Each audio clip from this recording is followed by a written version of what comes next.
So this week's film is Andrew of Arabia. Oh, fucking hell. I genuinely had to think which way around I was going to do that then.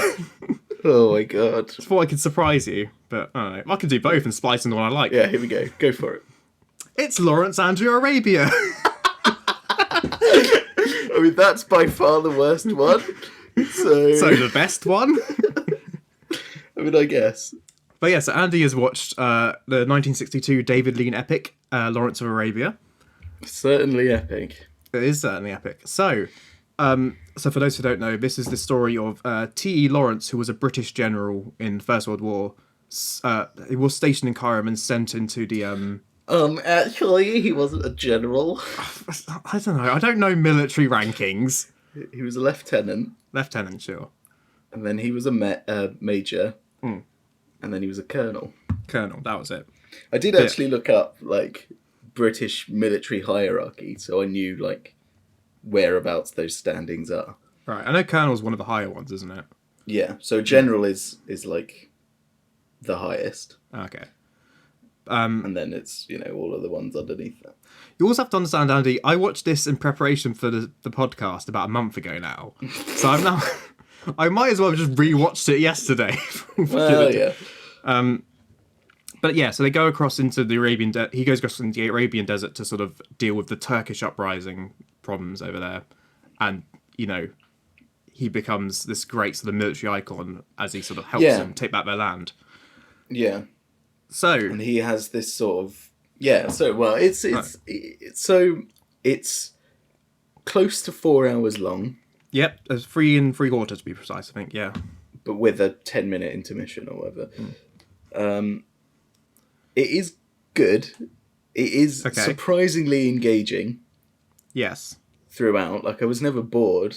Like, I never, like, checked my phone throughout or whatever. I was just watching the film. Like, does keep you engaged, which was... Andy, I know that's like, so you got on your phone and bitched to me about your sound setup. Well, yeah, that was once. Did you fix that in the end? No, I just dealt with it. Oh.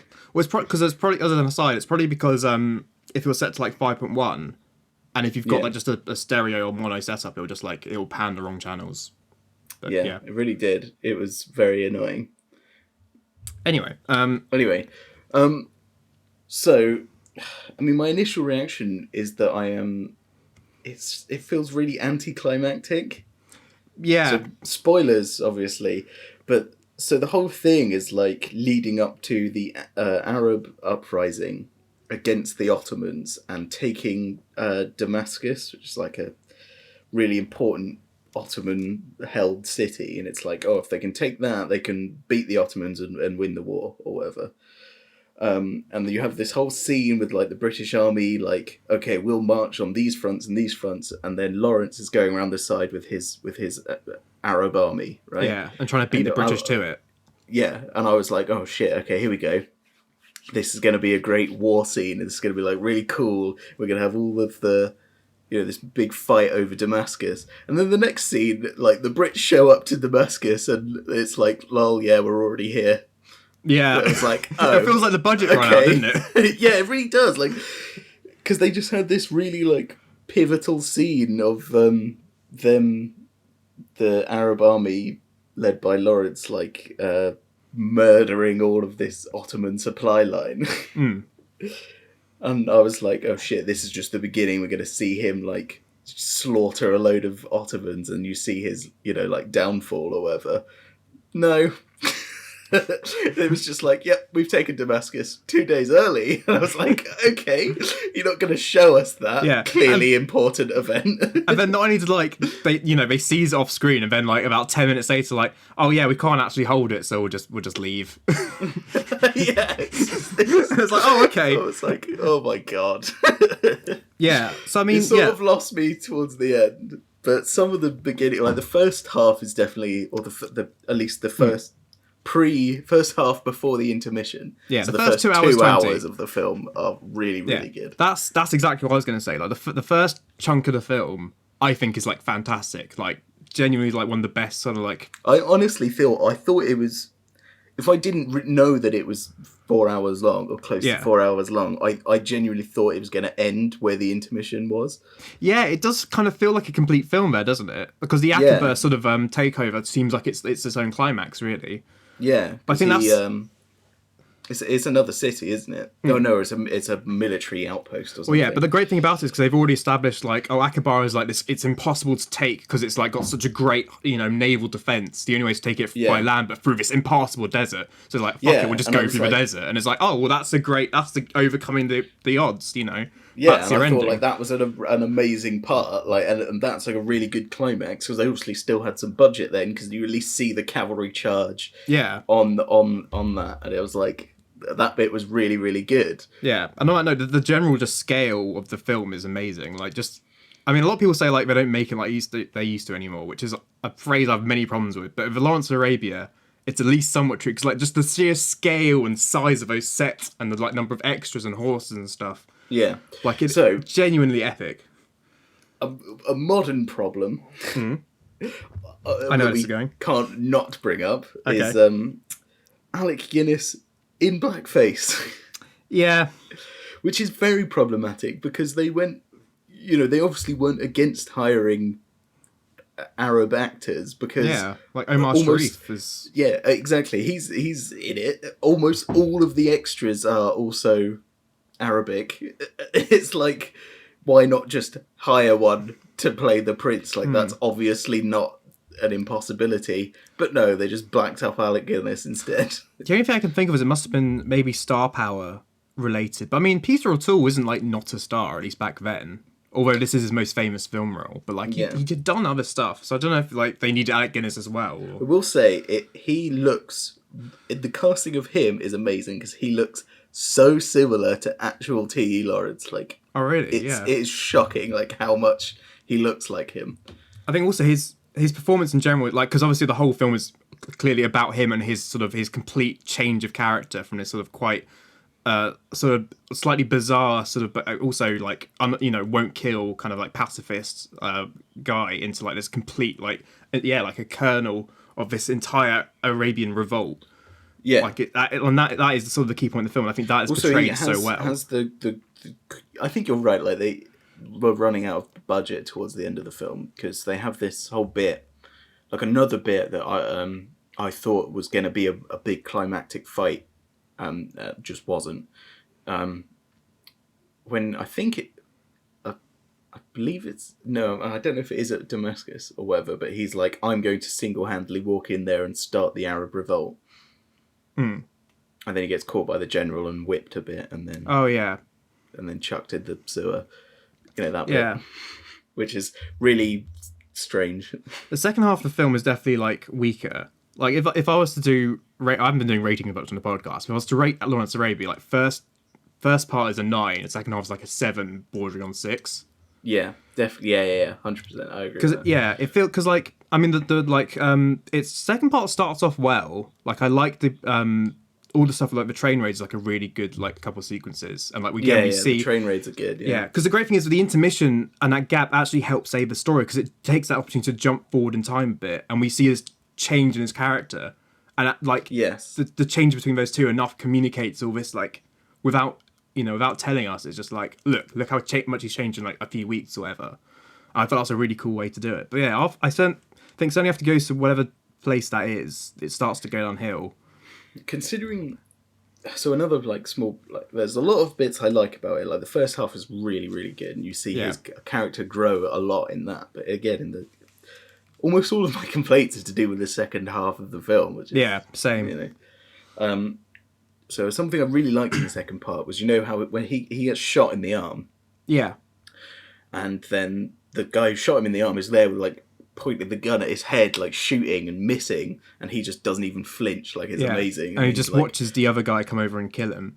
Yeah, and then the reporter's like, "Oh, aren't you in pain?" Or the other colonel's like, "Oh, aren't you in pain?" or whatever. And he's like, "No, I can't feel any pain because they say only a golden bullet can kill me." Yeah.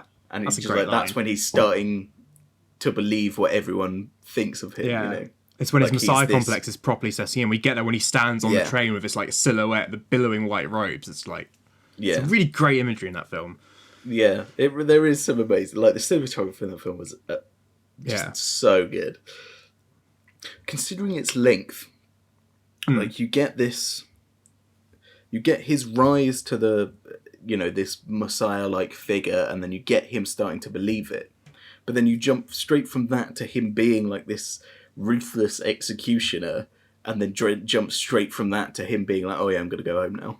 Yeah, that's the main problem with like part two is his arc then sort of just goes all over the place because he's like, Yeah. oh yeah, Lawrence of Arabia, bitches, I'm gonna do it. And then he like has that one run in thingy, whatever that place is called. Yeah, And Ben is like, yeah. Yeah. And then he's like immediately like, nope, I'm going home. This is not worked out. It's like, okay, fine, you had a quite traumatic experience there. But then about a scene later, he's like, actually, fuck it, I'm just gonna do it. I'm just gonna lead the army. It's like, well, what was that about then? Yeah. There's some, obviously, despite Alec Guinness in blackface, it's surprisingly good on racial, Yeah. relations. Like, considering its time and considering it's got blackface in it. Yeah, like for the most part, the rest of the characters of that race are like much, really well rounded and sort of like, Yeah. there's no other real stereotypes really. Yeah, like, but also they're not just painted as evil. Like at the beginning, he's like, "Oh, you're barbaric and you're evil, and you're thieves and everything." And then obviously he then falls in love with the country and then doesn't think that of those people, and that's a learning process, isn't it? Yeah, And also he really hates that the rest of the white British officers are being racist to the people. yeah. Like there's that great sequence right at the end of the part one where he brings the boy back to the Cairo, I don't know, military office or whatever. Yeah. And like just everyone is there is being like like it's probably the only part in the film where there's like racial slurs in it as well. Yeah. Like, everyone's being so racist. And it's like, no, he deserves to be here. Yeah. Get him some water, I say so, or lemonade even, isn't it? Yeah, it's lemonade. So I feel like another thing, some of the deaths, I don't know, like they weren't as impactful as I feel like they should have been. Right. So, he gets those two servant boys Yeah. who he then looks after because, they are orphans and he sort of is a father figure to them. And then one of them falls in quicksand and dies, and he just moves on immediately. Well, yeah, but he's kind of got to, hasn't he? Like his sort of. Well, yeah, like I understand the reasoning behind it, but it's sort of like, and then the other boy dies, and he's just like, okay, moving on. Well, say with he the first cries one for a though, little bit, and it's like, meh. Well, because with the first one, like, there's that bit where he's just like completely dead silent for the next like 15 minutes, and like he just has this Yeah. like weathered look on his face. So I feel like there's definitely just like trauma involved there. Yeah. Can't remember what happens when the second one dies. But yeah, it's good. It's good. It's worth a watch if you can stomach the very long runtime. Yeah, I mean, like, so yeah, this is the third time I watched it. The first time I watched it, like, I think I was like maybe 13. Yeah, like I fell asleep and I was like, this is really boring. But like second time I saw it in a cinema, and that was fantastic. And this time, like, I just didn't really feel the length at all. But then I watched the first part in the afternoon and watched the second part in the evening. I had like a 3-hour gap, which I think does help with these kind of films. But yeah, so do you still think this should be? It's worthy of being considered a classic? Yeah, absolutely. Yeah. Yeah. Like, because the racial problems aside, like, I feel like this is a really good telling of a story that I could see, I don't know, maybe not being released today, but, something similar. Like, it's very, very well made.